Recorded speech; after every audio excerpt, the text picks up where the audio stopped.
Assalamualaikum warahmatullahi wabarakatuh. Saya Ika Rahmawati dengan NIM C1C021168. Saya akan mempresentasikan makalah perpajakan yang berjudul Perhitungan PPh Pasal 21. Baik, saya akan menjelaskan tentang pertama, pengertian pajak. PPh Pasal 21 merupakan pajak pemotongan yang dikenakan atas penghasilan yang diterima oleh wajib pajak orang pribadi dalam negeri berupa gaji, upah, honorarium, tunjangan, dan pembayaran lain dengan nama dan dalam bentuk apapun yang sehubung dengan pekerjaan, jasa, atau kegiatan yang dilakukan. Undang-undang yang mengatur tentang perpajakan adalah Undang-Undang Nomor 36 Tahun 2008, Pasal 21, dan Peraturan Direktur Jenderal Pajak Nomor Per 16/PJ/2016 yang mengatur tarif terbaru penghasilan tidak kena pajak tahun 2016 atau PTKP terbaru. Cara perhitungan pajak. Sebelum kita mengetahui cara perhitungan pajak, kita harus mengetahui dulu yang pertama ada penghasilan bruto. Penghasilan bruto itu ada 3 macam dari penghasilan rutin, yaitu gaji pokok dan tunjangan. Gaji pokok dan tunjangan ini gaji tiap bulan yang rutin dikeluarkan. Yang B, penghasilan tidak rutin, itu berupa bonus, THR, upah lembur. THR kan pada bulan-bulan tertentu. Yang C, iuran BPJS atau premi, berupa jaminan kecelakaan kerja, jaminan kematian, jaminan kesehatan. Yang kedua, ada pengurangan hasil bruto. Itu A, biaya jabatan, dan biaya pensiun. Yang ketiga ada iuran BPJS yang dibayarkan karyawan, itu jaminan hari tua, dan untuk jaminan pensiun. PTKP. PTKP atau sering disebut penghasilan tidak kena pajak adalah jumlah nilai penghasilan bruto bagi wajib pajak yang tidak dikenakan pajak.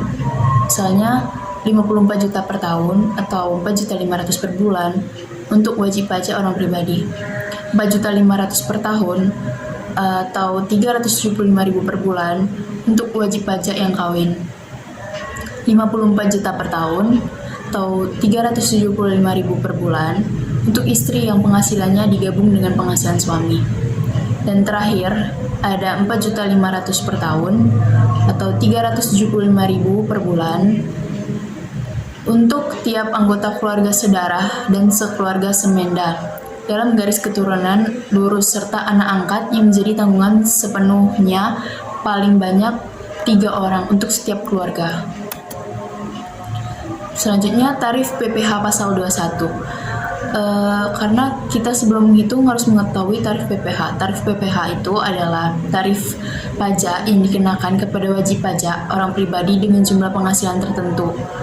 Misalnya tarif PPh Pasal 21 berlaku pada wajib pajak yang memiliki nomor pokok wajib pajak atau NPWP. Yang pertama ada wajib pajak dengan penghasilan tahunan sebesar 50 juta dikenakan tarif kena pajaknya 5%. Wajib pajak dengan penghasilan tahunan 50 juta sampai dengan 250 juta dikenakan tarif pajak 15%. Dan wajib pajak penghasilan tahunan di atas 250 sampai dengan 500 adalah tarif pajaknya 25%. Terakhir, wajib pajak dengan penghasilan tahunan di atas 500 juta adalah 30%. Untuk wajib pajak yang tidak memiliki NPWP, dikenakan tarif 20%, lebih tinggi dari mereka yang memiliki NPWP. Perhitungan gaji karyawan.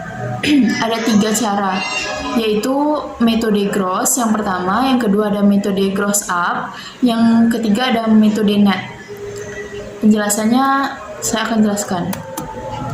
Metode gross atau gaji kotor tanpa tunjangan pajak. Contohnya ada seorang laki-laki lajang TK per 0 menerima gaji sebulan 10 juta, maka gaji pokoknya 10 juta.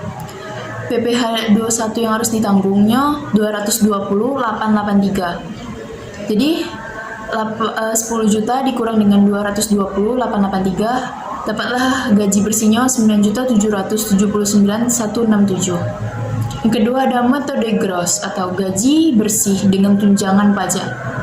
Contohnya ada seorang laki-laki TK per 0 lajang menerima gaji sebesar 10 juta, masih seperti tadi 10 juta juga, berarti gaji pokoknya 10 juta. Tunjangan pajak dari perusahaannya 259.796. Jadi total gaji brutonya 10.259.796. Nilai PPh 21 yang harus dibayar perusahaan adalah 259.796. Jadi gaji bersih yang diterima oleh laki-laki lajang tersebut adalah 10 juta. Selanjutnya yang ketiga metode net atau gaji bersih dengan tanpa pajak ditanggung perusahaan. Misalnya seorang laki-laki lajang TK per 0 menerima gaji sebulan sebesar 10 juta. Itu gaji pokok 10 juta. Total gaji brutonya 10 juta. Pajak yang ditanggung perusahaan 228.33. Nilai PPh 21 yang dibayar perusahaan 220.883. Jadi gaji bersih yang diterima oleh laki-laki itu 10 juta tetap. Sekian presentasi dari saya, lebih kurangnya saya mohon maaf. Assalamualaikum warahmatullahi wabarakatuh.